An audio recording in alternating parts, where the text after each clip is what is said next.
各位喜欢兰花的朋友大家好，我是安格斯。今天我们要来看一看我3颗万代兰属的这种万代兰花或者是千代兰。如果你是第一次看到我影片的新朋友，我的 YouTube 频道是一个兰花频道，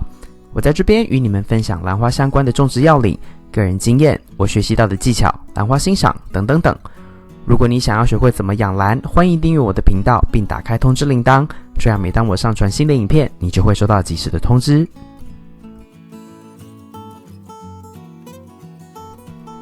这样子的兰花呢，我一共就是3颗，那它们都是迷你型的，就不是像大家一般在花市能够常见的那种非常非常大的万代兰。那我只喜欢迷你型的原因是因为在居家环境里面其实不太容易有这么大的空间能够养这么大型的兰花，所以我一般的兰花呢，我还是比较偏好于中小型的兰花来节省空间。那这3颗兰花呢，其实都还算是小苗，因为它们都还没有开过花。那我买来也差不多1年半2年的时间。那之前呢，它们都没有开花，然后生长的状况也都不是很好。其实最主要的原因啊，我后来发现其实就是跟它的水分还有湿度有的相当大的关系。你现在看到的这2颗呢，我就把它放在同一个杯子里面，然后呢是用垂挂式的方式在养它哦。那这一颗呢，同样的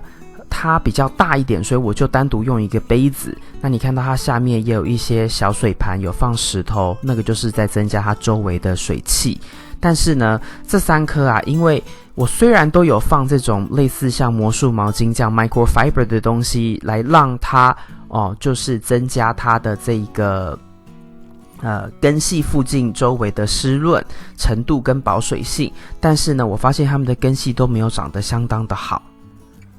我这个根系附近裹的这个布料材质其实就是魔术毛巾的那种材质，它易吸水，然后又不会腐烂。虽然我也可以用水草来种它们，但是呢，水草过一段时间它就会需要更换，所以用这种魔术毛巾，我就把它剪成一条一条的裹，就是轻松的松松的裹在根系的周围，来增加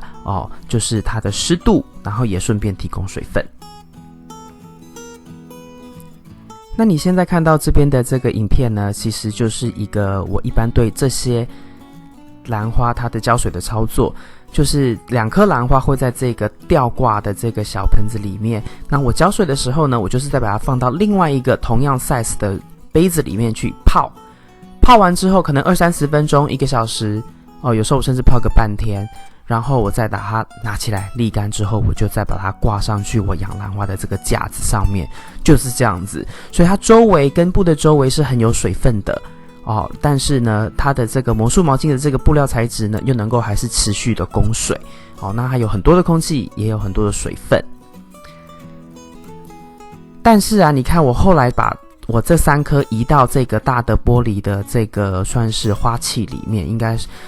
是算花瓶。好，那原因在于啊，我后来发现其实光是只是这样子浸泡，然后靠这个 microfiber 这个布料提供水分啊，还少了一个很大的原因，那就是周围的湿度。这边顺便提一下，我当时用的水啊是逆渗透的水，所以呢有时候啊我不会马上用完水就把它倒掉，所以我就会再加个盖子把它盖起来让它不要蒸发得太快。有时候呢可能每2天每3天，我觉得当时挂着养的那个兰花，它如果根系很干的情况，我就会重复再使用。那现在呢，我一旦把它移到这个花瓶里面，3颗刚好放得下去，我在下面就还铺了一些发泡炼石，再加了一点水，因为这样发泡炼石能够把这个表面张力减小，所以它这样子水分呢就能够顺着这个发泡炼石往上蒸发的比较快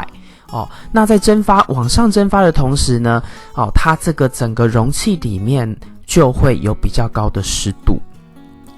然后我也顺便做了小钩子，把每一颗这个兰花都勾着，所以呢我要帮它们浇水的时候呢，其实是蛮容易取出来的。然后这样子挂着呢，其实也能够避免它的根系就是一直在最底部有水的部分，而导致烂根的危险，烂根的可能。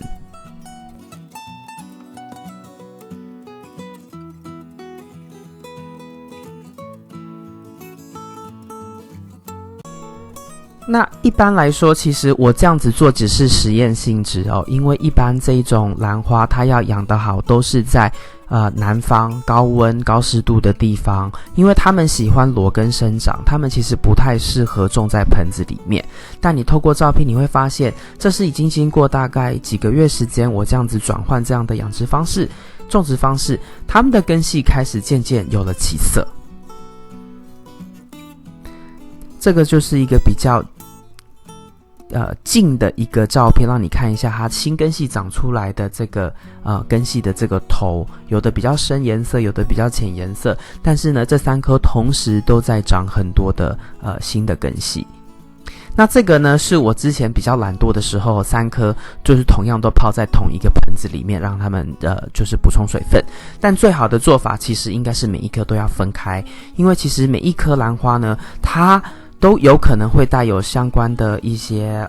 如果有病的话，有疾病的话，泡在一起或是用同样的水来浇花，比较容易有交叉感染的危险。所以这个部分不是不可以，你要能够自己承担它有这样的风险的可能性就没有问题。那因为我这3颗都养在同一个花瓶里面，所以呢基本上还是很有可能会交叉感染，所以我基本上在浇花的时候我也就让他们一起。那这边的图片你也是看得到它就是陆陆续续都在长一些新的根系出来。那之前它的有一些既有的根系都是因为湿度不足或是水分不够而死亡，所以现在呢，因为湿度够，然后我又比较勤给他们浇水的情况之下，给他们泡水情况之下呢，根系就长得相当的好。那再加上这个魔术毛巾的这个布料材质 microfiber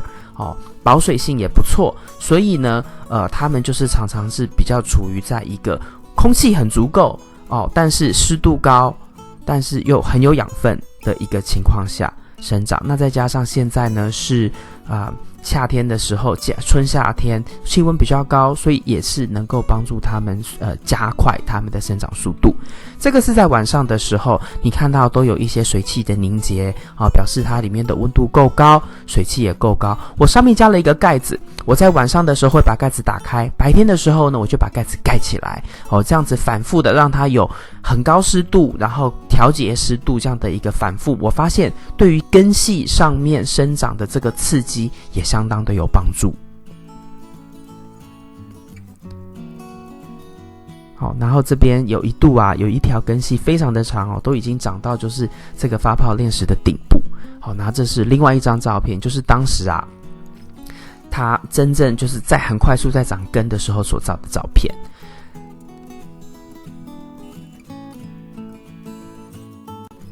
这种兰花在一般兰园专业养它们都是挂起来，而且就是裸根的挂着，而且它们的根可以长得很长。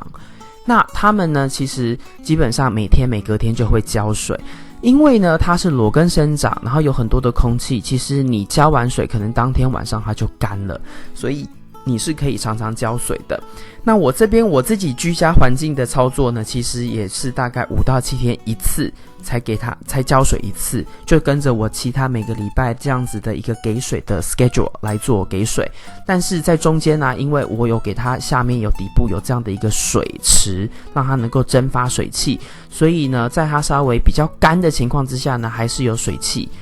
的这个蒸发来补给一下。那在于说给它施肥呢，我一般我这个就用大概1/2浓度的肥料了，就不是像其他蝴蝶兰1/4的建议浓度。原因是因为这种兰花呢，它其实比较需要养分，蛮需要肥料的，所以是能够下重一点的肥料。我曾经还听过我的朋友他们是施完全100%的肥，1个月一次。那我是因为每隔周给肥料一次，所以呢我都是用50%。那这种兰花的确需要比较多的肥料，比较多的养分高湿度、高养分，然后高水汽，还有高温度。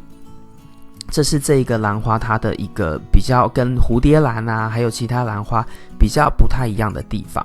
那这边也是像刚刚提到就是我要调节它的湿度时候，就是把这个盖子打开。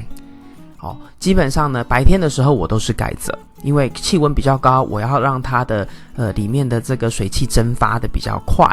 让它整个里面是充满水汽。那到晚上气温比较低的时候呢，我就会把这个盖子打开，让它能够进行一个通风跟气体的交换。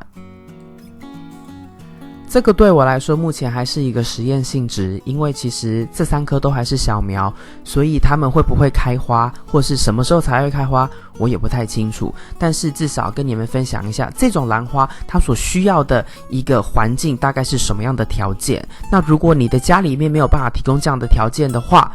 是不是就应该要像我一样找一个大一点的容器，然后加上盖子，然后来让它有一个适合它生长的条件。总之呢，如果你有兴趣，其实可以试试看那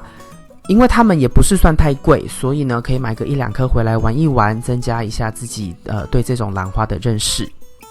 以上就是今天为您带来的影片，希望你会喜欢。如果你喜欢这个影片请帮我在它的下面点个赞。如果你要继续与我一起学习怎么养兰，别忘记订阅我的频道并打开通知铃铛。谢谢您的观赏，我们下次再见。